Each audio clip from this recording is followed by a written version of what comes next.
গোপাল ভাঁড় মানে অসম্ভব বুদ্ধি, মাথায় টাক, ভুঁড়ি, কাঁধে গামছা নিয়ে থাকা মানুষের কথা আমরা জানি। তার নামে মেলা হচ্ছে কৃষ্ণনগরে। সেই গোপাল ভাঁড়ের মেলা ঘিরে কৃষ্ণনগরে ব্যাপক উন্মাদনা।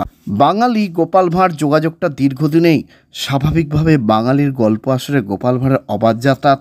300 বছর আগে বুদ্ধিমান রসিক মানুষটিকে নিয়ে এ শহর ছাড়িয়ে এ বঙ্গে তর্ক বিতর্ক রয়েছেই। মহারাজা কৃষ্ণচন্দ্র সভায় গুরুত্বপূর্ণ মানুষটিকে স্মরণ করেই কৃষ্ণনগর রাধানগরে তার নামে মেলা হচ্ছে। এই মেলা 7ম বর্ষে পড়েছে।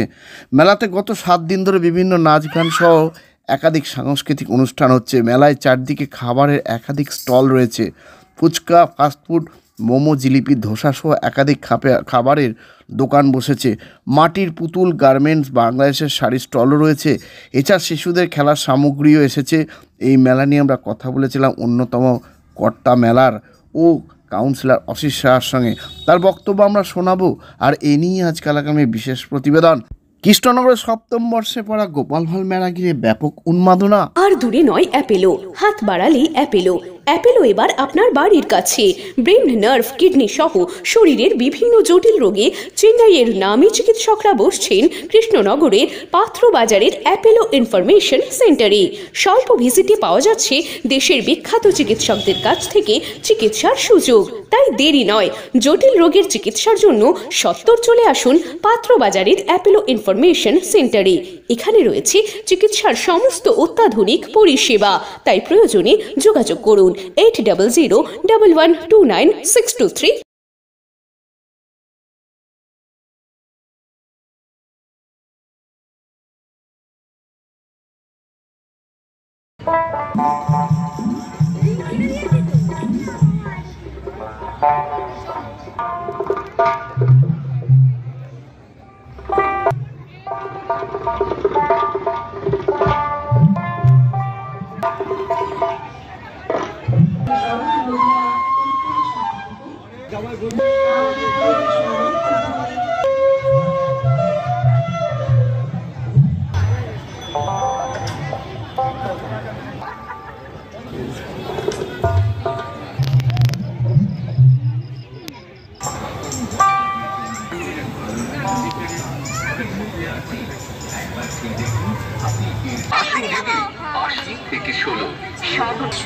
এসে দেখুন তারপর সময়টা 40 আর নিয়ে যান নানা রকমের সাজারির প্রতিটি জিনিসই অনেক 30 টাকা, 40 টাকা, 30 টাকা,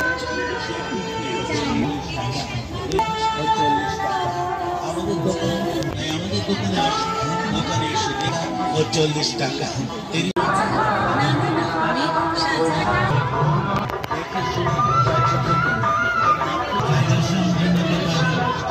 ছোট প্লেট 15 টাকা।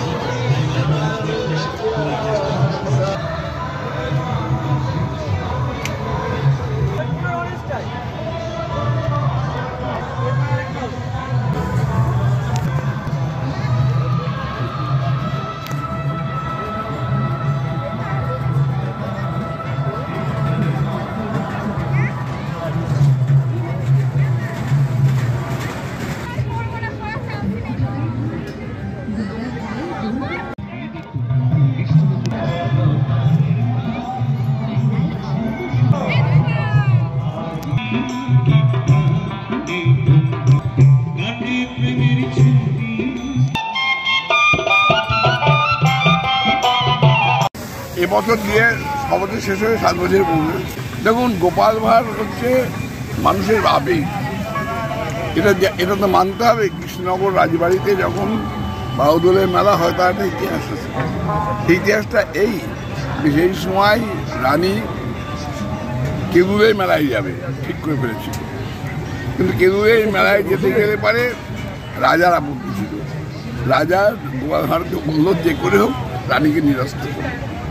তখন রানী এই গোপাল ভাঁড় ইচ্ছে করে একটা কুল গাছ কাটতে আরম্ভ করলো। রানীর ওপর থেকে দেখতে পেয়ে ডেকে পাঠানো, কী ব্যাপার? বললো আমাদের যদি এই কেদুরের মেলায় যেতে হয় তাহলে 5,000 কুল বাচ্চা নিতে হবে। তাহলে তখন সেটা বন্ধ করলো, বলে আমি যাবো না মেলায়। কৃষ্ণনগরে এই আমার রাজবাড়ি